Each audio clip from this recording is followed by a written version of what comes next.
Hey guys, welcome back to shower of English. और आज की इस वीडियो में हम पढ़ने वाले हैं यू आर वेलकम बोलने के तरीके। कि यू आर वेलकम हमें स्कूलों में एज यूजुअल सिखाया जाता है थैंक यू के बदले वेलकम बोलना, जो कि बहुत ज़्यादा ओल्ड इंग्लिश हो गई है। तो इस वीडियो में मैं आपको बहुत सारी चीज़ें बताऊंगा, वो फॉर्मल वे में भी बताऊंगा और इनफॉर्मल वे में भी बताऊंगा कि दोनों तरीके से आप बोल सकते हैं। अगर ऑफिशियली बात करनी है तो आप यू आर वेलकम के तरीके भी बोल सकते हैं। So if you are interested please keep watching this video. सबसे पहले है यू आर वेलकम को बोलने के तरीके। आप बोल सकते हैं ईजिली नॉट अ प्रॉब्लम। इसका मतलब क्या है कि कोई दिक्कत नहीं है। किसी ने आपको थैंक यू बोला और आपने क्या रिप्लाई में किया, वेलकम। तो वेलकम क्या है, और जाएगा, तो आप सिंपल बोल सकते हैं इसमें कोई बात नहीं है, कोई दिक्कत नहीं है, नॉट अ प्रॉब्लम। सेकंड क्या है, oh you are very welcome, कि आपका बहुत बहुत स्वागत है। किसी ने आपको थैंक यू बोला, आप दिल से आप उनका स्वागत करना चाहते हैं, तो उसको आप बोल सकते हैं you are very welcome. Next है हमारे पास सिंपली है इट्स ओके। इट्स ओके क्या है, अगर किसी ने आपको थैंक यू बोला है, दिल से वेलकम नहीं बोलना है या उसको ऐसे ही टालना है, तो उसमें आप सिंपली बोल सकते हैं उसको इट्स ओके। ठीक है, बहुत सिंपल है, बेसिक है और इसमें कोई भी रिस्पेक्ट नहीं है, कुछ नहीं है, सिंपली सा फ्रेज है। नेक्स्ट है हमारे पास नो वरीज। नो वरीज का मतलब क्या है, बेसिकली चिंता की कोई बात नहीं है। किसी ने आपको कुछ भी थैंक यू बोला किसी भी चीज़ के लिए, तो आप बोल सकते हैं नहीं, इसमें चिंता की कोई बात नहीं है, ये तो आम बात है मेरे लिए, तो आप बोल सकते हैं नो वरीज। नेक्स्ट वर्ड क्या है, डोंट मेंशन इट। मेंशन मतलब क्या है कि किसी भी चीज़ को जिक्र करना, और डोंट मेंशन इट इसका जिक्र मत करो। कि किसी ने आपको थैंक यू बोला है तो आप क्या बोल सकते हैं, यार ये तो कोई बड़ी बात नहीं है ना, इसका जिक्र मत करो या इसको रहने दो, या आपको थैंक यू बोलने की कोई भी ज़रूरत नहीं है। उसके बाद है आप सिंपली बोल सकते हैं माई प्लेजर और प्लेजर इज़ माइन, या सिंपली वन वर्ड है प्लेजर। तो इसका बेसिकली मतलब क्या है, आपने माई प्लेजर बोला है तो उसका मतलब खुशी से। माई प्लेजर बोलने का मतलब है कि आपने बोला कि इसको करने में मुझे खुशी हुई है, या मैं खुशी से आपका ये काम करता। उसके बाद है प्लेजर इज़ माइन, इसका मतलब बेसिकली यही है। और नेक्स्ट आप सिंपली बोल सकते हैं वन वर्ड में प्लेजर। ठीक है, तीनों का जो मीनिंग है सेम है, और आप सिंपली उसको वेलकम के बदले प्लेजर से बोल सकते हैं। उसके बाद है anything for you. Anything for you का मतलब क्या है, स्पेशल वन के लिए बोलते हैं, जैसे कि आपका बॉयफ्रेंड, गर्लफ्रेंड या आपका कोई बेस्ट फ्रेंड, तो उसको आप बोल सकते हैं इजीली एनीथिंग फॉर यू। आपने उनका कोई बड़ा काम किया है या छोटा काम किया है, तो आप बोलते हैं एनीथिंग फॉर यू, कि मतलब मैं आपके लिए कुछ भी कर सकता हूँ, ये तो कोई भी बड़ी बात, मतलब ये कोई बड़ा काम नहीं था, मैं आपके लिए इससे भी बहुत कुछ ज़्यादा कर सकता हूँ, तो एनीथिंग फॉर यू, तुम्हारे लिए कुछ भी। उसके बाद क्या है, दैट्स ऑल राइट।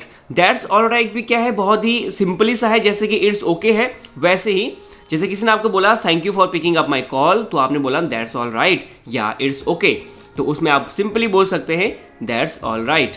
उसके बाद है not at all. Not at all मतलब क्या है, कोई बात नहीं, सिंपली सा है नॉट एट ऑल या नो वरीज, सेम फ्रेज है, सेम आप बोल सकते हैं नॉट एट ऑल, कि कोई भी चिंता की बात नहीं है, कोई भी दिक्कत नहीं है, कोई बात नहीं है। उसके बाद क्या है, नो प्रॉब्लम। नो प्रॉब्लम, या आप बोल सकते हैं no problem I enjoyed helping you, कि मतलब इसमें कोई दिक्कत नहीं है, मैंने आपकी जो हेल्प करी है मैं उसको इंजॉय करके मैंने हेल्प किया है, या मुझे खुशी हुई है आपकी मदद करके। ठीक है, तो आप बोल सकते हैं no problem I enjoyed helping you, या ईजिली आप बोल सकते हैं नो प्रॉब्लम। तो ये भी सिंपल सा फ्रेज है। उसके बाद क्या है, आप बोलते हैं कि I know you would do the same for me. I know you do the same for me, इसका मतलब क्या है कि अगर आप रास्ते से कहीं जा रहे हैं और आपका फ्रेंड आपको मिल गया है, तो आप उसको वहाँ से उसके स्थान तक ड्रॉप कर देते हैं। तो उन्होंने बोला थैंक यू, तो आपने क्या बोला, I know you would do the same for me, कि मुझे पता है कि अगर मैं आपकी सिचुएशन में होता तो आप भी यही करते, मुझे आप भी ड्रॉप जरूर करते। तो आई नो, मैं जानता हूँ, you would do the same for me, कि आप भी मेरे लिए सेम चीज़ करोगे। उसके बाद है आप बोलते हैं एनी टाइम। एनी टाइम का मतलब क्या है, किसी भी समय, कि अगर आप किसी की हेल्प करी आपने, उसने आपको थैंक यू बोला, तो आप बोलते हैं एनी टाइम, मतलब किसी भी समय, कोई दिक्कत नहीं है, आप किसी भी समय मुझसे हेल्प ले सकते हैं, मैं आपको ईजिली हेल्प कर सकता हूँ या करूँगा। तो ईजिली है एनी टाइम, किसी भी समय। उसके बाद क्या है, इट वॉज नथिंग, कि मतलब ये तो कुछ भी नहीं था मेरे लिए। ठीक है, अगर आप मार्केट गए हैं, आपके पड़ोसियों ने भी आपसे कुछ सामान मंगाया है और उन्हें बोला थैंक यू, तो आप क्या बोल सकते हैं, oh it was nothing for me, कि ये मेरे लिए कुछ भी नहीं था, कि मैं भी बाजार गया था, मैं अपने काम से गया था और आपने मेरे को काम बताया, तो इसमें नो एक्स्ट्रा एफर्ट हियर, कि मेरे को कोई भी एक्स्ट्रा एफर्ट लगाने की जरूरत नहीं पड़ी, और it was nothing for me, कि ये मेरे लिए कुछ भी नहीं था। उसके बाद क्या है, ये एक फॉर्मल वे है बोलने का थैंक यू को। ये ऑफिशियली यूज होता है एज वेल एज अगर आप किसी को ऑफिशियली मेल करते हैं तो वहाँ पे इनका बहुत ज़्यादा यूज किया जाता है। तो वर्ड है, तो फ्रेज है यहाँ पे मच ऑब्लाइज्ड। इसका मतलब क्या है कि मैं बहुत बहुत आभारी हूँ आपका। कॉन्वर्सेशन हो रहा है या बिजनेस कहीं पे मेल आप कर रहे हैं तो वहाँ पे आप लिख सकते हैं थैंक यू के रिप्लाई में मच ऑब्लाइज्ड, कि मैं बहुत आभारी हूँ आपका। उसके बाद क्या है, यू आर मोस्ट वेलकम। तो ये बहुत इजी है, सिंपल है और बहुत ज़्यादा बिजनेस में यूज़ किया जाता है। यू आर मोस्ट वेलकम, आपका बहुत स्वागत है। ऑफिस में अगर आपके बॉस ने आपको थैंक यू बोला है तो आप क्या बोल सकते हैं, यू आर मोस्ट वेलकम, कि सर आपका बहुत स्वागत है, आपका दिल से स्वागत है। तो आप यूँ भी बोल सकते हैं यू आर ट्रूली वेलकम, आपका दिल से स्वागत है। उसके बाद क्या है, आप बोल सकते हैं I am happy to help. I am happy to help, I am happy to help, मुझे आपकी मदद करने में खुशी हुई है। तो अगर आप किसी की शॉप पे जाते हैं, आपको शूज़ लेने हैं या आप कपड़े लेने के लिए जाते हैं तो वहाँ पे अगर आप बोलते हैं थैंक यू पेमेंट करने के बाद, या आपको कोई चीज़ वहाँ पे सर्च करनी है, कुछ आपको मिल नहीं रहा है और उन्होंने आपकी हेल्प की है तो आप क्या बोल सकते हैं, थैंक यू। तो उन्होंने बोला I am happy to help, कि वो उसी काम के लिए उस जगह पर है तो वहाँ पे वो बोल सकते हैं I am happy to help you. ठीक है, मुझे आपकी मदद करने में बहुत खुशी हुई। उसके बाद क्या है, बिजनेस और फॉर्मल वे है बोलने का ग्लैड टू हेल्प, मतलब मुझे मदद करने में खुशी हुई है।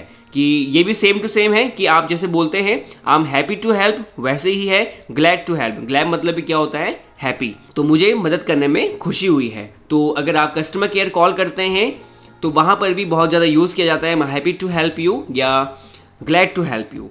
अगर आपको और वीडियो चाहिए रिगार्डिंग दिस टॉपिक कि थैंक यू बोलने के रिप्लाई में आपको क्या बोलना है या आपको थैंक यू बोलने के तरीके, आपको ऑफिस में इंग्लिश में कैसे बात करनी है, इन सब वीडियो के लिए आप डिस्क्रिप्शन में चेक कर सकते हैं। All right, so thanks for watching and see you soon in the next video. Video अच्छा लगे वीडियो को लाइक कीजिए and subscribe to my channel.